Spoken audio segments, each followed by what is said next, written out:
nombre es Iván Barona, director de análisis de GBM Home Broker. Primero que nada, muchas gracias por estar aquí. El motivo de esta plática es para entender mejor las implicaciones de la reforma fiscal en el mercado de capitales, misma que entrará en vigencia a partir de enero del próximo año. Para platicar acerca de este tema, contamos con la participación de Juan Carlos Santillán, director del área de impuestos corporativos en Deloitte, México.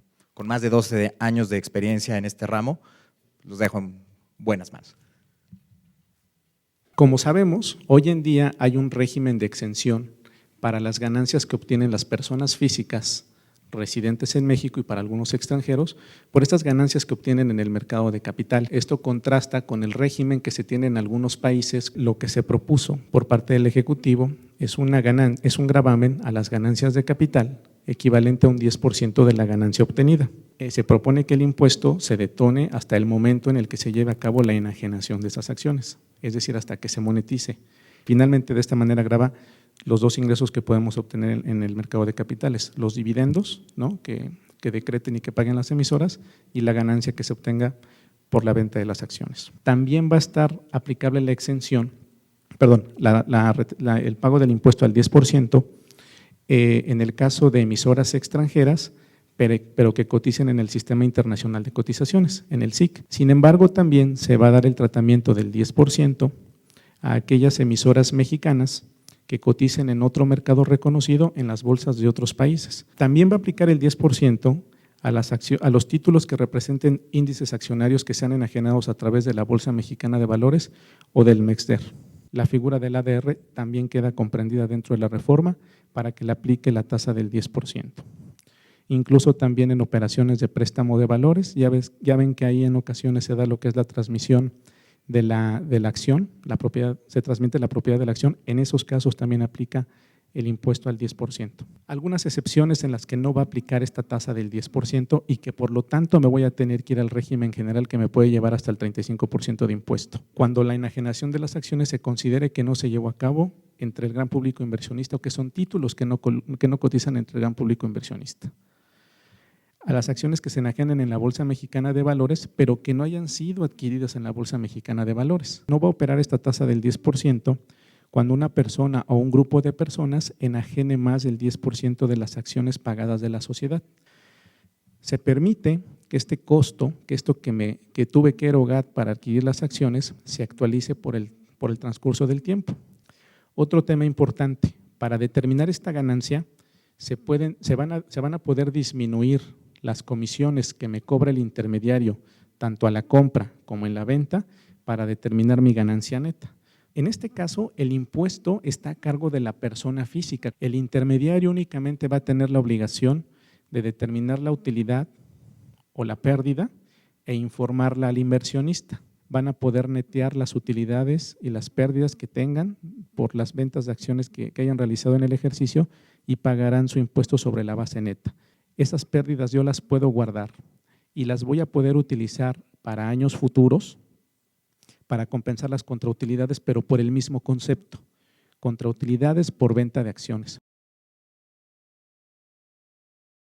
Si el dividendo se paga a una persona moral, no lleva retención. Este 10% de impuesto que se va a retener sobre esos dividendos aplica por las utilidades generadas a partir del ejercicio del 2014. Lo importante de este impuesto para la persona física que lo recibe es que también es un impuesto definitivo. Es decir, aquel impuesto que se pague del 10% sobre dividendos no se va a poder acreditar o compensar contra demás ingresos. Vamos a pasar a la sección de preguntas y respuestas. Alternaremos una de nuestras redes sociales con una de aquí del público. Buenas tardes. @Bundia pregunta, ¿cómo sería el cálculo de impuestos para el caso de cuentas mancomunadas, titular y un cotitular? Un cotitular que participa de una parte de esos ingresos tendría que distribuirse de esa misma manera como sucede en el caso de intereses, ¿no?, donde se distribuye el ingreso y paga sobre la parte que te corresponde. Si tengo otras actividades, no voy a revolver mis actividades por ganancias de capital con mis actividades de otros ingresos. Si son de las ganancias de capital que son del 10%, que se paga el 10%, esas se ponen en una cajita por aparte y no se mezclan. ¿Qué pasa con las acciones que están suspendidas en la bolsa? Se van a poder tomar los 22 últimos precios de cierre.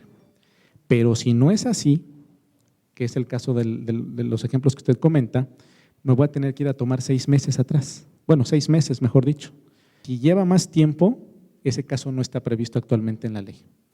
La casa de bolsa retiene el impuesto por la utilidad.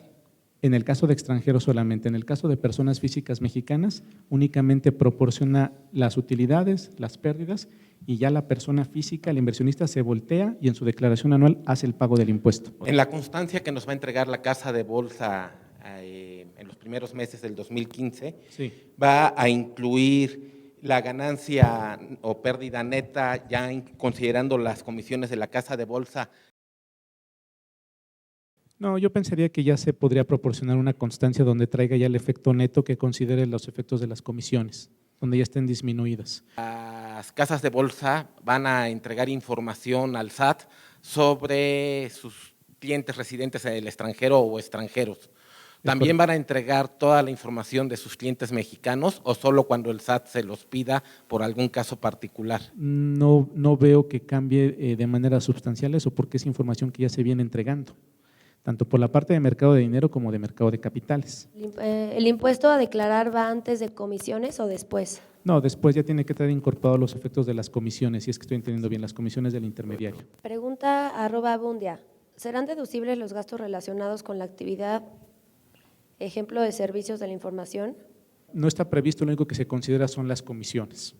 Cuando alguien hace un day trader, por ejemplo, que pudiera estar comprando y vendiendo el mismo día varias posiciones, al final del año va a tener un resumen. Por ejemplo, si una emisora la opera 100 veces en el año, ¿va a tener un solo costo y un solo precio? Sí se va a tener un resumen. No se puede tener un solo costo porque mi costo va a ser diferente. Entre más compras tenga yo, porque lo voy a comprar a un costo distinto, mi costo se me va a ir moviendo.